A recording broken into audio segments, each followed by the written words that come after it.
నమస్తే ప్రజావాహిని. ఈరోజు lower tank bund దగ్గర కేంద్ర మంత్రి బండి సంజయ్ కొడుకు 17 ఏళ్ల అమ్మాయిని అత్యాచారం చేసిండని చెప్పి ఆరోపణలు వస్తున్నాయి.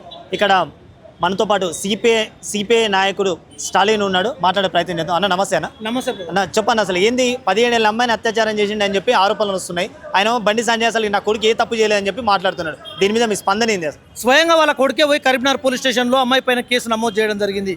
ఆ రాసినటువంటి కంప్లైంట్లో అనేక విషయాలు ఉన్నాయి. నేను వాళ్ళకు డబ్బులు ఇచ్చినని చెప్తా ఉన్నాడు. ఒకవైపు నాకు వాళ్ళకు సంబంధాలు ఉన్నాయి, మేము అనేక ఫంక్షన్లకు అటెండ్ అయినాయని చెప్తా ఉన్నాడు. మైనర్ బాలికను ట్రాప్ చేసినటువంటి వ్యక్తి బండి సంజయ్ కొడుకు. ఆయనే ట్రాప్ చేసి పలుమార్లు అమ్మాయి పైన అత్యాచారం చేయడం జరిగింది. ఇవాళ హింసిస్తూ ఉన్నాడు. కాబట్టి వాళ్ళందరూ కూడా చాలా సందర్భాలలో పోలీస్ స్టేషన్లో పోయి కేసు నమోదు చేయడానికి పోతే కూడా ఎవరు కూడా తీసుకోలేదు. ఇవాళ సోషల్ మీడియా యూట్యూబర్లు వాళ్ళందరూ కూడా బాధితురాలకు మద్దతుగా నిలబడ్డ తర్వాతనే పోక్సో కేసు అనేది నమోదైంది. ఇప్పటి వరకు కూడా పోక్సో కేసులో సాధారణమైనటువంటి వాళ్ళు ఎవరైనా ఉంటే అరెస్ట్ చేసేది, కానీ కేవలం బండి సంజయ్ కొడుకు కాబట్టి ఆయనను కాపాడే ప్రయత్నం చేస్తూ ఉన్నది. ఇది ఈ కాంగ్రెస్ ప్రభుత్వానికి మంచిది కాదు.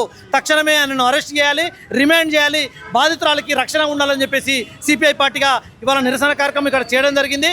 ఖచ్చితంగా బండి సంజయ్ యొక్క కొడుకును అరెస్ట్ చేయకపోతే మాత్రం ఖచ్చితంగా పెద్ద ఎత్తున సిపిఐ పార్టీ ప్రజాక్షేత్రంలోకి వస్తుంది. అంటే ఇప్పుడు సామాన్య ప్రజలకు ఒక న్యాయం, కేంద్ర మంత్రి కొడుకు న్యాయం అని చెప్పి మాట్లాడుతున్నారు చాలా మంది. అసలు దీని మీద మీ స్పందన 100% ఇవాళ కేంద్ర మంత్రి కొడుకు కాబట్టి ఇప్పటి వరకు రిమాండ్ చేయలేదు, అరెస్ట్ చేయలేదు.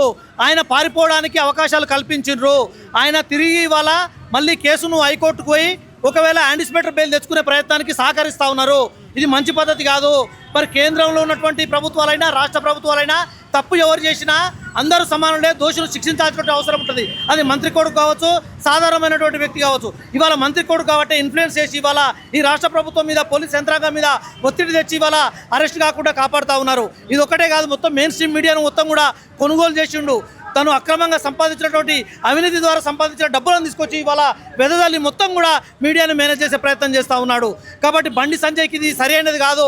జై శ్రీరామ నినాదము లేదంటే భారత మాతకి నినాదం ఇచ్చి ఇవాళ ఇటువంటి రేపిస్టులను కాపాడే ప్రయత్నం చేస్తే ఖచ్చితంగా ఇదే ప్రజలు, హిందూ ప్రజల మీద తిరుగుబాటు చేస్తారని చెప్పేసి తెలియజేస్తా ఉన్నాం. అని ఇప్పుడు బండి సంజయ్ కొడుకు దొరకట్లేడు, అసలు ఎక్కడున్నాడో తెలియని చెప్పి తెలంగాణ ప్రభుత్వం, పోలీస్ వ్యవస్థ అంటుంది. అసలు తెలంగాణ ప్రభుత్వం అట్లా మాట్లాడడం అసలు ఎంతవరకు కరెక్ట్? అసలుకి ఇది అసమర్థంగా మాట్లాడేటువంటి విషయం. ఇది ఒకవేళ బండి సంజయ్ కొడుకు దొరకలేదని చెప్పడం అంటే చేతగాని తనానికి నిదర్శనము. పోలీస్ యంత్రాంగమే సీరియస్గా ఉండి చిత్తశుద్ధి ఉంటే ఈ పాటికే రిమాండ్ అయ్యేవాడు. కానీ వాళ్ళ సిట్ల పేరు మీద కాలయాపన చేసి మరి నిందితునికి సహకరించే పద్ధతిలో వ్యవహారం చేస్తున్నారు తప్ప మరి కఠినమైన శిక్షలు విధించడానికి, బాధితురాలకి న్యాయం చేయడానికి రాష్ట్ర ప్రభుత్వము వ్యవహరిస్తున్నట్టు కనిపించట్లేదు. అంటే బండి సంజయ్ రాజకీయంగా నన్ను ఎదుర్కోలేకనే అందరూ ప్రతిపక్షాలందరూ నాకెళ్ళి ఇట్లా మాట్లాడుతున్నారు, నా మీద ఆరోపణలు చేస్తున్నారు అని చెప్పి మాట్లాడుతున్నాడు. మరి అదే నిజమైతే ఆయన కొడుకు ఎందుకు కేసు పెట్టిండు? అమ్మాయి నాకు తెలుసు అని చెప్తున్నాను కదా. అమ్మాయి తెలుసు అని చెప్పి చెప్తా ఉన్నప్పుడు మరి ఎవరో చేయాల్సిన అవసరం ఎక్కడిదిగా? వాళ్ళే స్వయంగా ఒప్పుకుంటున్నారు. వాళ్ళు నాకు తెలుసు, చాలా రోజుల నుంచి పరిచయాలు ఉన్నాయని చెప్తా ఉన్నారు. ఆ అమ్మాయి పైన పలుమార్లు అత్యాచారం చేసిందని చెప్పేసి బాధితురాలు ఒకవైపు మాట్లాడుతూ ఉంటే నిస్సిగ్గుగా ఇవాళ బండి సంజయ్ తనపై కుట్ర అని చెప్పి రాజకీయంగా లబ్ధి పొందే ప్రయత్నం చేస్తుంది తప్ప ఈ యొక్క నీ నాటకాలు సాగవు.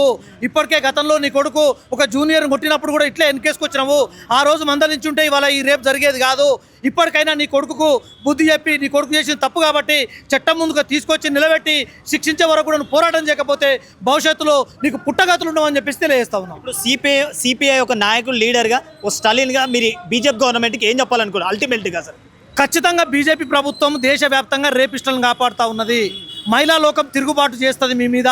ఇప్పటికైనా రేపిస్టులకు మద్దతుగా నిలవకుండా మహిళలకు రక్షణ కల్పించకపోతే బీజేపీ ప్రభుత్వానికి వ్యతిరేకంగా ప్రజలు రోడ్ల మీదకి వచ్చి ఇందులో తిరగనియరని చెప్పేసి తెలియజేస్తా ఉన్నాం. ఇలాంటి మరిన్ని వీడియోల కోసం మా యూట్యూబ్ ఛానల్ను లైక్ చేసి సబ్స్క్రైబ్ చేసుకోండి.